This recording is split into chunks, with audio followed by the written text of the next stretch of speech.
Good evening to all students. बहुत दिनों के बाद मैं आपके लिए पीपीटी बना रहा हूँ। तो उसमें जो फर्स्ट यूनिट में जो मनी जो यूनिट फर्स्ट है जो मनी के रिगार्डिंग है, तो उससे पहले हम एक बार्टर सिस्टम के बारे में हम जानते हैं। तो ये बार्टर सिस्टम जो होता है जनरली जो ह्यूमन सिविलाइजेशन के पहले जो exchange of goods and services हुआ करता था, वो on the behalf of the products होता था। जैसे मान के चलिए कि पहले के ज़माने में या कॉइन्स निकलने के पहले के जो एरा हुआ करता था, उसमें क्या होता था, जो बार्टर सिस्टम होता था। बार्टर सिस्टम का मतलब ये होता था कि अगर चावल चाहिए तो आपको गेहूँ देना पड़ेगा और उसके बदले में वो अगला पर्सन आपको क्या कर देगा, चावल देगा। तो उसी को क्या बोला जाता है, बार्टर सिस्टम। बार्टर सिस्टम का मतलब ये होता है द एक्सचेंज ऑफ प्रोडक्ट्स और services from the producer to end user with the help of the product, that is called as a barter system।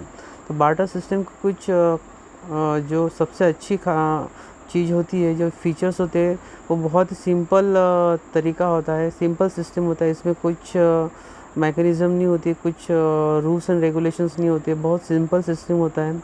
इसमें ओवर प्रोडक्शन का कुछ रोल नहीं होता है।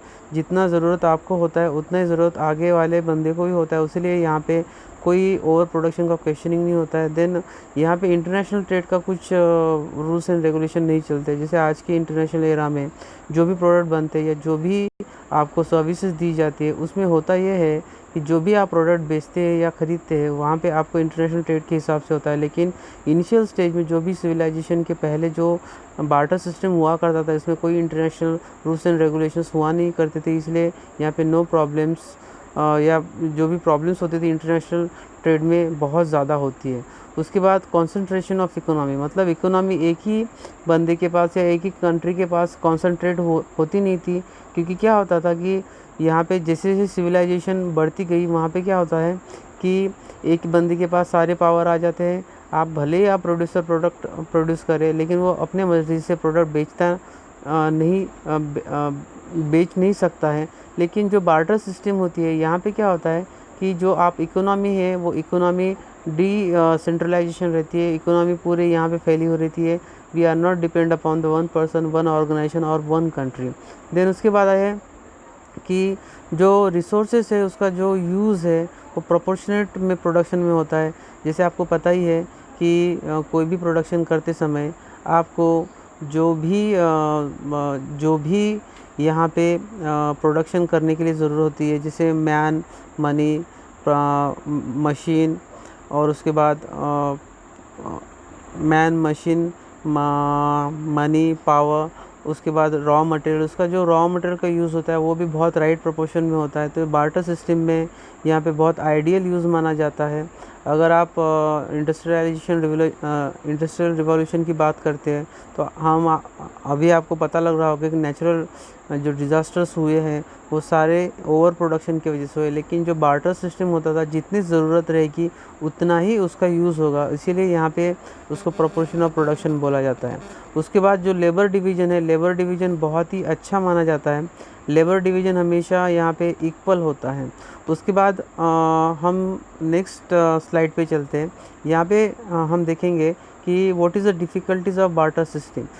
ये जो पहला डिफ़िकल्टीज़ है, इसमें बोला गया है कि जो भी प्रोडक्ट है, यहाँ पे जो एक्सचेंज ऑफ प्रोडक्ट्स माने जाते हैं वो कभी भी अनइक्वल होते हैं। जैसे मान के चलिए कि यहाँ पे जो एक बंदे को ज़्यादा से ज़्यादा प्रोडक्ट की ज़रूरत रहती है, लेकिन जो बंदा जितना प्रोडक्ट देगा उतना ही वो प्रोडक्ट ले सकता है। उसके बाद कॉमन वैल्यू सिस्टम, यहाँ पे क्या होता है कि जो कॉमन वैल्यू सिस्टम है, हर प्रोडक्ट की एक अलग वैल्यू होती है। जैसे बेसिक प्रोडक्ट है, जितने भी हम रोज़ाना एफएमसीजी प्रोडक्ट यूज़ करते हैं, उसका यूज़, उसका जो वैल्यू सिस्टम होता है वो अलग होता है। जैसे फॉर एग्जांपल अगर हम सोप की बात करते हैं, सोप का जो वैल्यूएशन है वो हमेशा कम रखा जाता है। क्योंकि अगर आप सोप का वैल्यू 1 लाख रुपीज़ रखोगे तो ऑब्वियसली यहाँ पे आपको पता लगेगा कि ज़्यादा से ज़्यादा जो भी प्रोडक्ट का वैल्यूएशन होता है वो वैल्यूएशन कभी भी कॉमन नहीं माना जाता है। उसके बाद लैक ऑफ डिविजिबिलिटी, यहाँ पे आप कोई भी जो एक्सचेंज ऑफ प्रोडक्ट होता है या एक्सचेंज ऑफ सर्विस होता है, यहाँ पे आपको आप इक्वल डिवाइड नहीं कर सकते। उसके बाद storage of wealth, storage of wealth यहाँ पे ये होता है कि आप कोई भी बार्टर सिस्टम में सबसे इम्पोर्टेंट जो ड्रॉबैक है इसमें होता ये है, जो भी आपके पास प्रॉपर्टी है, जो भी आपके पास प्रोडक्ट है, जो भी आप सर्विसेज है, उसको आप स्टोर नहीं कर सकते फॉर द लॉन्ग टाइम। उसके बाद हम चलते हैं कि नेक्स्ट स्लाइड्स पे। इसमें आपको बताया गया है कि कॉन्ट्रैक्ट इन्वॉल्विंग फ्यूचर पेमेंट्स। यहाँ पे जो फ्यूचर पेमेंट्स है या कॉन्ट्रैक्ट होते हैं यहाँ पे बार्टर सिस्टम में अवेलेबल नहीं है। साथ ही साथ यहाँ पे ट्रांसफ़र ऑफ वेल्थ वो भी बहुत ही ज़्यादा डिफ़िकल्ट है, यानी ना के बराबर होता है। उसके बाद यहाँ पे जो बार्टर सिस्टम में आप सेविंग नहीं कर सकते हो, इन्वेस्टमेंट्स नहीं कर सकते हो, ये बिल्कुल पॉसिबल नहीं है। उसके बाद टैक्स कलेक्शन, बार्टर सिस्टम में गवर्नमेंट का कुछ भी रोल नहीं रहता है, इसीलिए बार्टर सिस्टम में कोई भी टैक्स कस्टमर या सेलर पेड नहीं करता है। देन हम नेक्स्ट स्लाइड में देखेंगे कि what is the evolution of money. Evolution of money, उसमें सबसे पहला जो है एनिमल मनी। एनिमल मनी का मतलब होता है कि इन द इनिशियल स्टेज, जो पहले बहुत पहले का स्टेज हुआ करता था, उसमें ये होता है कि जो डोमेस्टिक एनिमल्स है उसको एक्सचेंज ऑफ मनी के तौर पे यूज़ किया जाता था। उसके बाद नेक्स्ट आया कमोडिटी मनी। कमोडिटी का मनी मतलब होता है कि उसके बाद क्या हो गया कि जो human society of human being ने उनको पता लग चुका था कि अगर आप एनिमल का एक्सचेंज करोगे दैट इज़ नॉट पॉसिबल, तो उन्होंने क्या किया, they are invented some kind of arrows, some kind of bows, some kind of statue of animals और cloth for the exchange of the product. Then metallic money for the long period of time.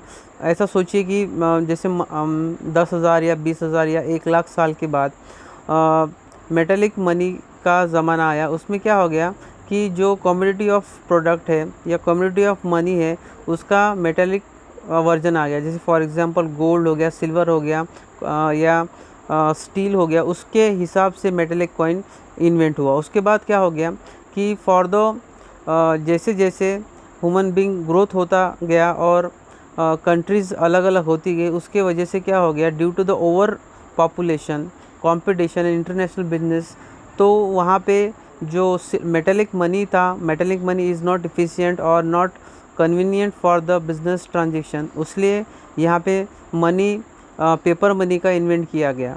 Then उसके बाद last slide में हम देखेंगे यहाँ पे credit money का invent हुआ। After the world war second जो बिज़नेस हुआ करता था, बिज़नेस होने का जो ग्रोथ था वो बहुत ज़्यादा हो गया। उसके बाद उन्होंने क्या किया, they have provided the some kind of credit money. यहाँ पे क्या होता है कि हमने सेलिंग को बढ़ाने के लिए, कस्टमर को कन्वीनियंस करने के लिए we are providing the some kind of credit money. जैसे क्रेडिट कार्ड्स होते हैं, क्रेडिट कार्ड्स यानी क्या होता है कि क्रेडिट का मतलब होता है कि certain according to the customers economical situation, उसका जो भी आपका रेशो रहता है, जो भी उसका रेटिंग्स रहते हैं, उसके हिसाब से उसको मनी, क्रेडिट मनी प्रोवाइड किया जाता है। अगर वो जो कस्टमर है, वो कस्टमर अगर उसका पेमेंट अगर टाइम पे करता है तो उसका क्रेडिट और बढ़ जाता है। तो ये क्रेडिट मनी में क्या होता है कि you have not required any kind of physical money और paper money, with the help of the ATM और डेबिट कार्ड और क्रेडिट कार्ड आप आराम से कोई भी बैंक या फाइनेंशियल इंस्टीट्यूशन से क्रेडिट मनी ले सकते हो। उसके बाद नियर मनी, नियर मनी का मतलब ये होता है कि with the help of the some kind of financial instrument like the Kisan Vikas cards और नेशनल सेविंग अकाउंट्स, उसमें होता यह है कि they are provided some kind of these financial institution are provided by the government of India or state government of any state government of India. They have provided the some kind of financial institution. These financial institutions are providing the ATM cards such as the Kisan Vikas cards. With the help of that, the farmers are getting the credits from the financial banks with the help of these cards. उस cards में ये होता है कि यहाँ पे कोई भी इंस्टीट्यूशन आपको अप्लाई करने की ज़रूरत नहीं है, वहाँ पे आपको वो फाइनेंशियल बैंक या फाइनेंशियल इंस्टीट्यूशन आपको एक ATM कार्ड या डेबिट कार्ड आपको प्रोवाइड करती है। उसके मदद से आप कोई भी बैंक में, उसी बैंक में कोई भी कंट्री में कहीं के कोई भी ब्रांच में आप जाके आराम से कोई भी मनी या कोई भी ब्रांच से आप मनी क्रेडिट कर सकते हो या डेबिट कर सकते हो, दैट किस। और उसके बाद अगर आपको ये स्लाइड्स में कुछ प्रॉब्लम आती है तो आप कमेंट बॉक्स में आप कमेंट कर सकते हो। साथ ही साथ अगर नेक्स्ट स्लाइड में हम देखेंगे कि what is the money, exact means of money.